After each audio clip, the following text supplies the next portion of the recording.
तो स्टूडेंट आज हम लोग बात करेंगे दो हाफ एडर से how can we construct full adder using two half adder. In last video I have discussed the construction of full adder using 3 AND gate, 1 OR gate and 1 XOR gate.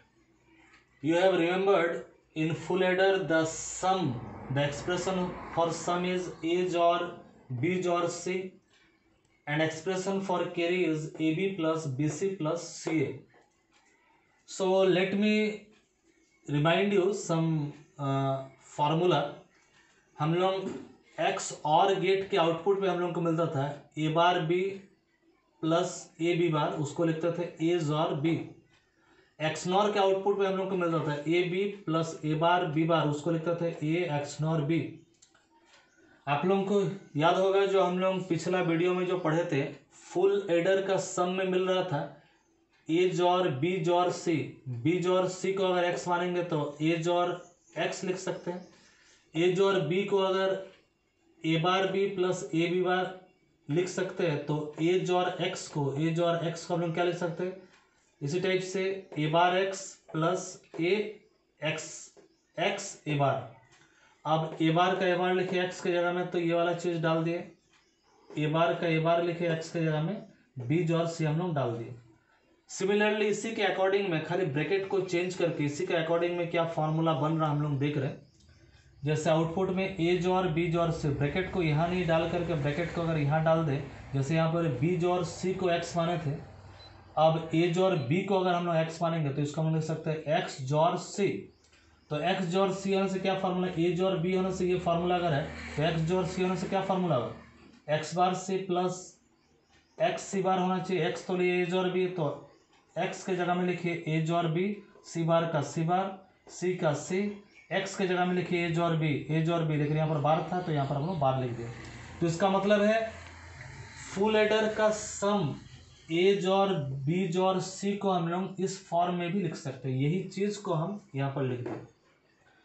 अब हम लोग वही जहां से start किया तो वहीं पर जाते हैं, हाफ एडर से कैसे फुल एडर बना सकते हैं। तो थोड़ा हाफ एडर को रिमाइंड करा देते हैं, पिछला वीडियो में आप लोग थोड़ा देख लीजिएगा। हाफ एडर में 2 इनपुट होता है और 2 आउटपुट होता है। आउटपुट को हम लोग सम बोलते हैं, एक आउटपुट को सम, एक आउटपुट को कैरी बोलते हैं। तो हाफ एडर में हमारा था एक XOR गेट था, एक एंड गेट था। तो सम में ए XOR बी मिलता था, कैरी में ए डॉट बी, यहाँ पर एंड गेट हम लोग इस्तेमाल करते थे। तो आज 2 हाफ एडर है, 2 हाफ एडर से हम लोग को एक बनाना है फुल एडर।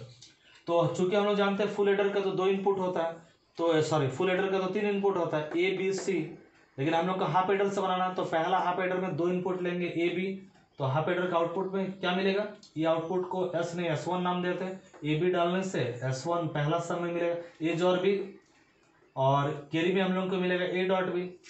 अब दूसरा हाफ एडर में भी हम लोग 2 इनपुट डालते हैं, लेकिन यहाँ पर जो इनपुट डालेंगे, पहला जो इनपुट डालेंगे वो S1 डालेंगे, और दूसरा जो इनपुट हम लोग डालेंगे यहाँ से देखिए वो C डालेंगे। तो हाफ एडर का सम में क्या आएगा, सम में दोनों इनपुट को जोड़ करना है। तो पहला जो इनपुट है हमारा सम में जो आएगा, पहला इनपुट है कितना S1, इसको जोड़ करना है दूसरा इनपुट के साथ, दूसरा इनपुट हमारा C, लेकिन S1 को हम लोग लिख सकते हैं क्या, ए XOR B, फिर यहाँ पर जोड़ है, फिर C है, तो ए XOR B XOR C हमारा आ गया। अब हम लोग देखेंगे कैरी में क्या आना चाहिए, दोनों इनपुट को डॉट लिखना पड़ेगा।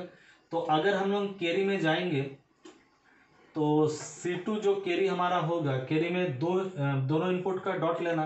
तो पहला जो इनपुट हमारा है वो इनपुट क्या है, वो इनपुट है ये वाला ए XOR B को डॉट लेना है। दूसरा इनपुट हमारा क्या, दूसरा इनपुट है C, तो ए XOR B डॉट C, लेकिन ए XOR B को हम लोग लिख सकते हैं क्या, ए XOR B को लिख सकते हैं A bar B plus A B bar, A bar B plus A B bar dot C। ये C को इसके साथ और इसके साथ मल्टीप्लाई कर देंगे। तो अब ये जो C2 है, ये जो आउटपुट है कैरी आउटपुट, और इधर में पहला हाफ एडर का जो कैरी आउटपुट है, ये दोनों को हम लोग एक साथ एक और गेट से हम लोग जोड़ देंगे। तो और गेट से अगर हम लोग जोड़ देंगे तो फाइनली ये हमारा फाइनल सम हुआ, और फाइनली जो हमारा कैरी जो होगा, जैसे कि हमारा फुल एडर में फाइनल जो सम आता था, तो सम का वैल्यू था ए XOR B XOR C, वो तो यहाँ से आ गया। लेकिन इसमें जो कैरी आता था A B plus B C plus C है, देख रहे हो वो आ रहा कि नहीं।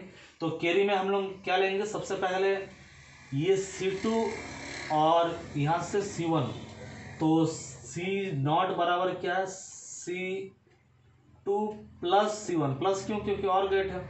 तो C2 हमारा C2 में तो ये दो टर्म है, प्लस C1 में तो A डॉट बी या ए बी है। अब हम इसी को थोड़ा सा, क्योंकि हमको C आउटपुट में हमको A B plus B C plus C A हमको लाना है, तो इसी का मतलब ये A B plus B C plus C A. खाली हम लोग थोड़ा सा बुलियन अलजेब्रा का जो रूल्स है हमारा, उस रूल्स को हम लोग को यूज़ करना पड़ेगा। तो पहला जो टर्म है और लास्ट जो टर्म है उससे कॉमन ले लीजिए बी। तो बी कॉमन लेने के बाद यहाँ पर बचेगा ए बार सी और यहाँ पर बचेगा ए, और इसको वैसा का वैसे ही लिखें। आप लोगों को याद होगा एक हम लोग थ्योरम पढ़े थे, ए प्लस ए बार बी, इसको हम लोग लिख सकते ए प्लस बी। इसका प्रूफ पहला वीडियो सब में किया गया। ए प्लस उसी का कॉम्प्लीमेंट के साथ बी को अगर हम लोग मल्टीप्लाई करना चाह रहे हैं तो यहाँ पर हमको बी मिलेगा, क्योंकि अगर हम लोग इसको प्रूफ भी करना चाहे इजीली कर सकते हैं। ये अगर 1 है तो ये हमको लेना पड़ेगा क्या ना, ये हमको लेना पड़ेगा 0, और बी हमारा कुछ भी है 1 अगर है तो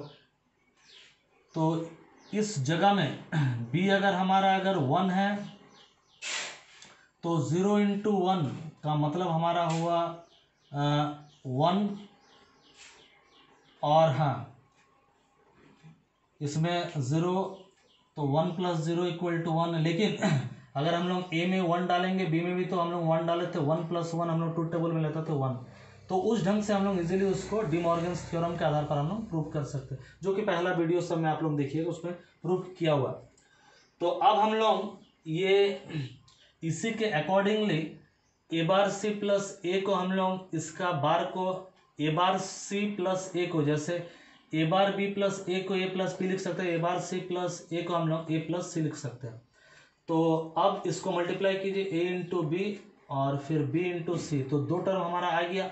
यहाँ पर हमारा दो टर्म जो चाहिए आ गया। फिर ये जो तीसरा टर्म जो बचा ए बी को ए बी रखिए, यहाँ से सी कॉमन ले लीजिए, सी अगर कॉमन लेते हैं यहाँ से बी बचेगा और यहाँ से बचेगा ए बी बार। उसी आधार पर B plus A B bar को हम लोग लिख सकते हैं बी प्लस ए, इसी के आधार पर। अब ए बी तो ए बी था, सी को बी के साथ मल्टीप्लाई कर दिए तो बी सी होगा, और सी को ए के साथ मल्टीप्लाई कर दिए तो सी ए होगा। तो आउटपुट में हमको जो मिलना चाहिए था ये A B plus B C plus C A, इसका मतलब वो आउटपुट मिल जाए। तो पिछला वीडियो में जो हम लोग देखे थे फुल एडर में जो सम इतना आता था, कैरी इतना आता था, दो हाफ एडर और गेट के आधार पर भी अगर हम लोग जो बना रहे उसमें भी सम और कैरी सेम आ रहा, तो हम लोग बोल सकते हैं हाफ एडर के मदद से भी हम लोग फुल एडर बना सकते हैं। तो आज के लिए इतना ही।